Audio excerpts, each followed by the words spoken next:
జై శ్రీరామ్. శ్రీమాత్రే నమః. శ్రీ గురుభ్యో నమః. 2026 సంవత్సరం జూన్ నెల 2వ తారీఖు నుంచి ఖగోళంలో ఒక ప్రత్యేక అంశం చోటు చేసుకుంటుంది. ఈ ప్రత్యేక అంశము దేవగురువు అయిన బృహస్పతి ఆయన బంగారు పాదాన్ని తన ఉచ్చ రాశి అయిన కర్కాటక రాశిలోకి బంగారు పాదాన్ని మోపుతున్నారు. కర్కాటక రాశిలో ఆయన సంచారం సంవత్సరం పాటు ఉంటుంది. మళ్ళీ వచ్చే సంవత్సరం జూన్ ఆయన తదుపరి సింహరాశిలోకి ఆయన అడుగు పెడతాడు. ఈ సంవత్సరము గురు భగవానుడు డిసెంబర్ నెలలో అతిచారంలోకి వెళ్తాడు. అతిచారం అంటే సింహరాశిలోకి వస్తారు.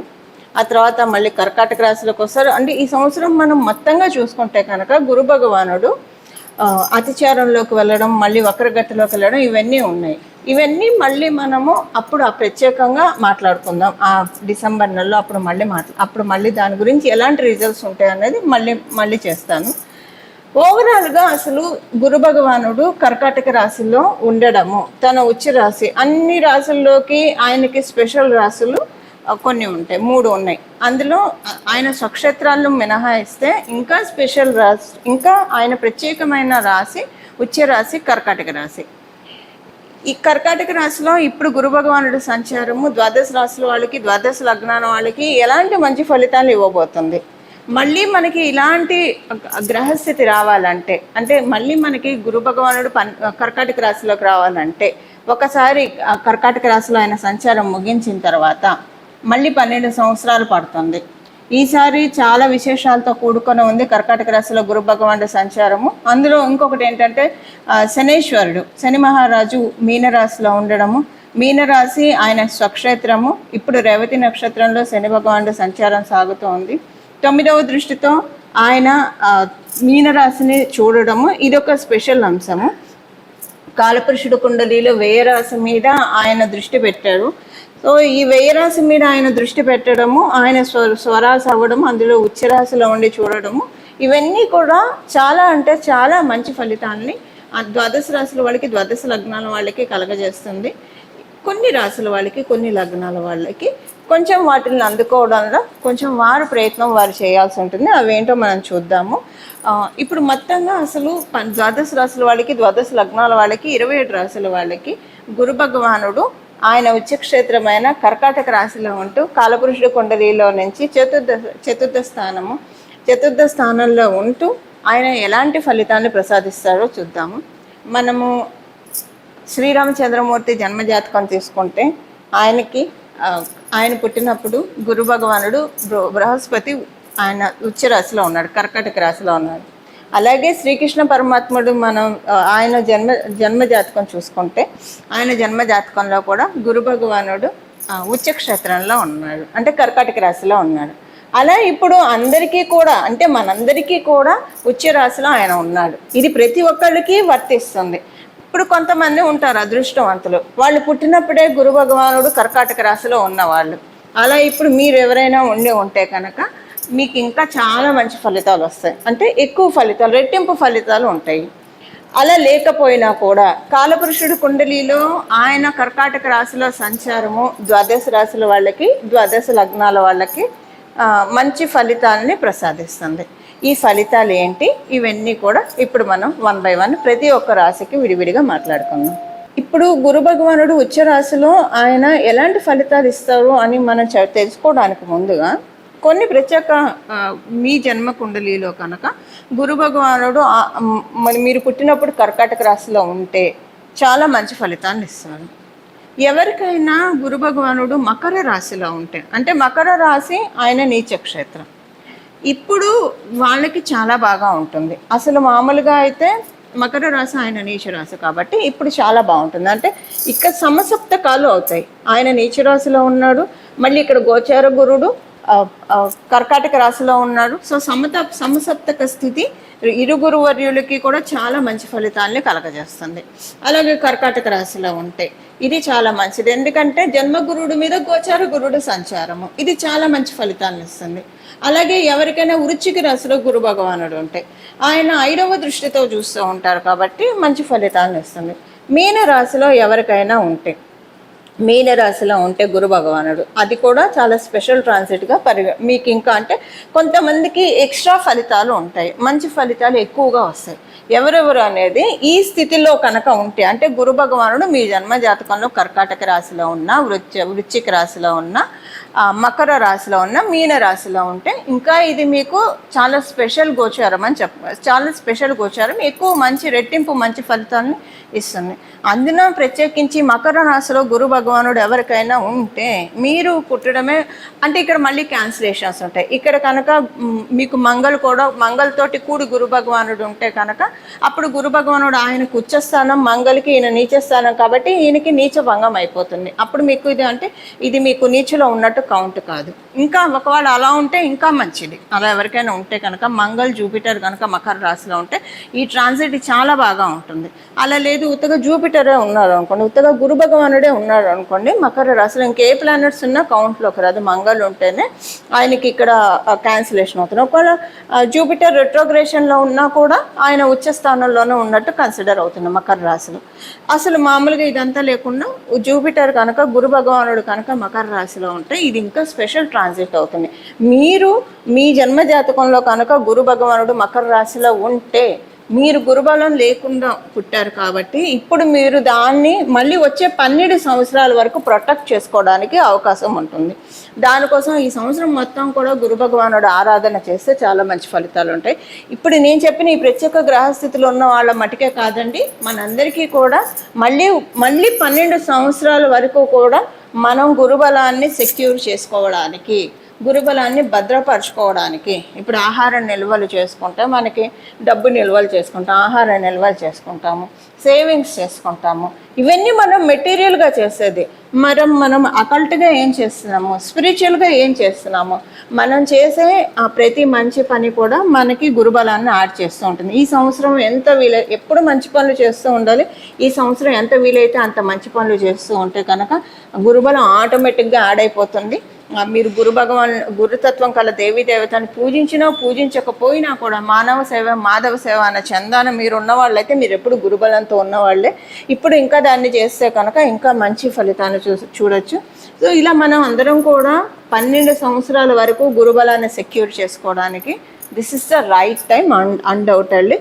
ఇప్పుడు మనం విడివిడిగా ప్రతి ఒక్క రాశి వాళ్ళకి గురు భగవానుడు ఎలాంటి ఫలితాలను ప్రసాదిస్తాడు అన్న విషయాన్ని చూద్దాం. వృశ్చిక రాశి వృశ్చిక లగ్నంలో పుట్టిన వాళ్ళకి ఈ సంవత్సరం మీకు ఎలా ఉంటుందంటే, మీకు నవమ స్థానంలో ఆయన సంచారం చేస్తూ ఉన్నాడు. నవమ స్థానంలో గురు భగవానుడి సంచారము మనకి జ్యోతిష శాస్త్ర ప్రకారము ధర్మ త్రికోణాలు, అర్ధ త్రికోణాలు, కామ త్రికోణాలు, మోక్ష త్రికోణాలు అని ఉంటాయి. ఇప్పుడు మీకు 159 యాక్సిస్ చాలా బలంగా ఉంది. 159 యాక్సిస్ మీ వృశ్చిక రాశి మొదటి స్థానం. ఇక్కడ గురు భగవానుడి శుభదృష్టి పడుతూ ఉంది. 5th హౌస్ మీకు మీనరాశి 5th హౌస్, అక్కడ ఆయన నవమ దృష్టితో చూస్తున్నాడు. 9th హౌస్ సాక్షాత్ ఆయనే చక్కగా కూర్చొని ఉన్నాడు. అందువల్ల ధర్మ త్రికోణాలు చాలా బలంగా ఉన్నాయి. ధర్మ త్రికోణాలు బలంగా ఉండడం వల్ల ఇప్పుడు మనం చెప్తాం కదా, ధర్మస్య విజయోస్సు అధర్మస్య నాశ్యోస్సు ప్రాణిసు సద్భావనేషు అని ఇలా మనం చెప్తాం శ్లోకము.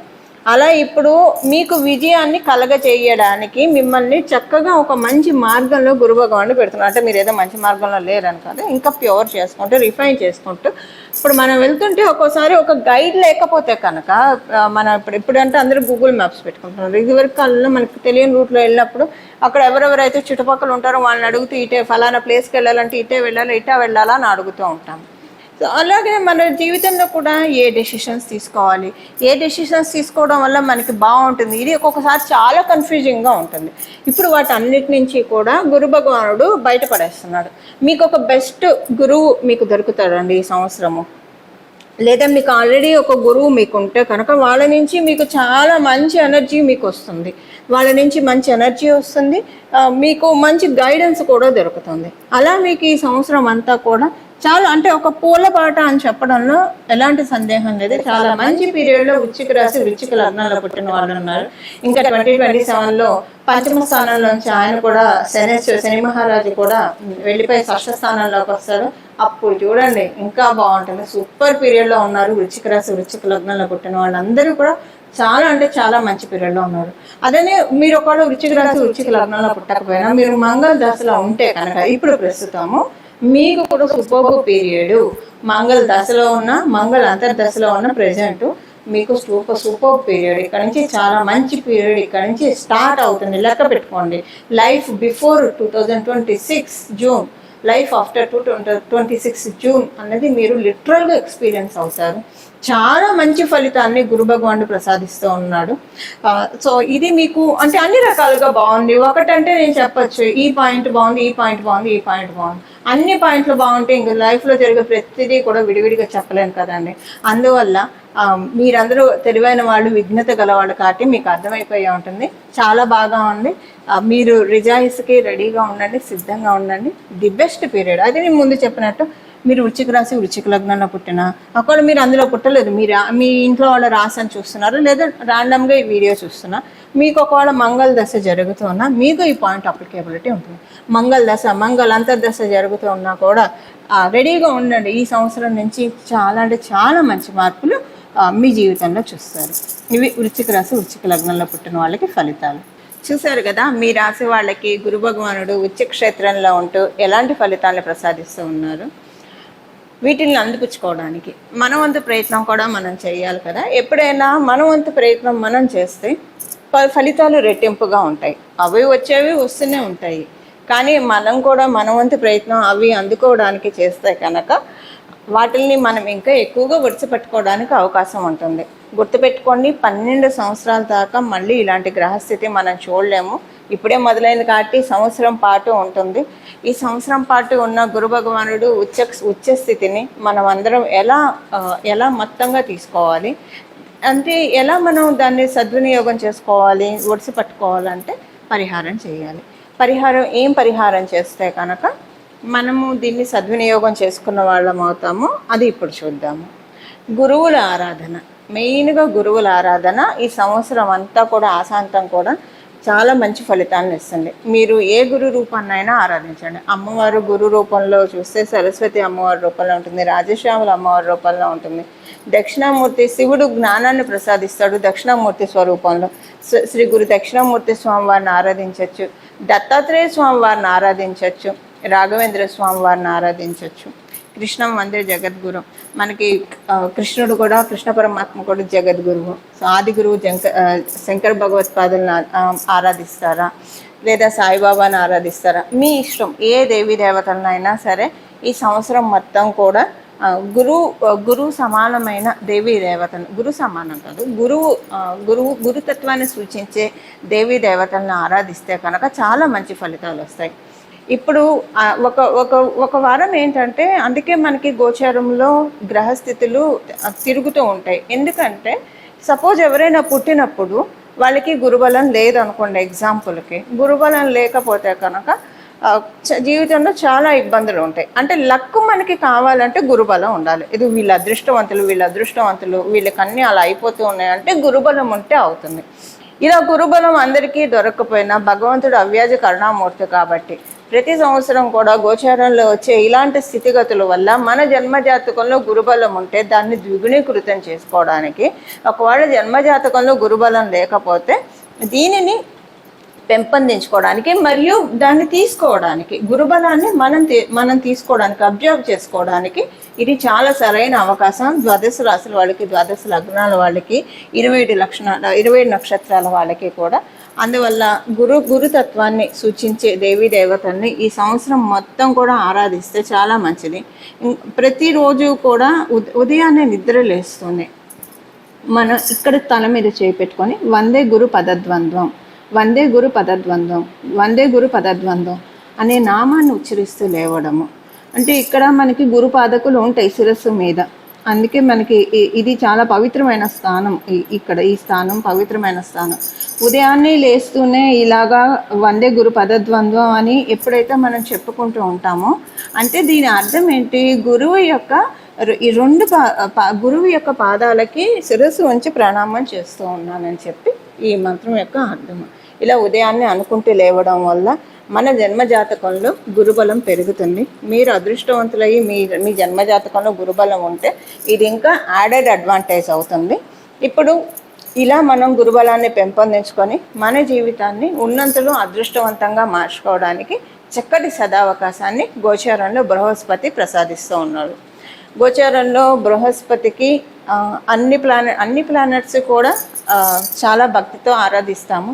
ఇంకా గురు భగవానుడు అంటే అత్యంత భక్తి శ్రద్ధలు కనుక గురు భగవానుడి పాదాలకి శిరస్సు ఉంచి ప్రణామం చేస్తూ మనందరికీ కూడా సన్మంగళాలు మన జీవితంలో కలగాలని చెప్పి మనస్ఫూర్తిగా కోరుకుంటూ మంగళం. నమో భగవతే వాసుదేవాయ.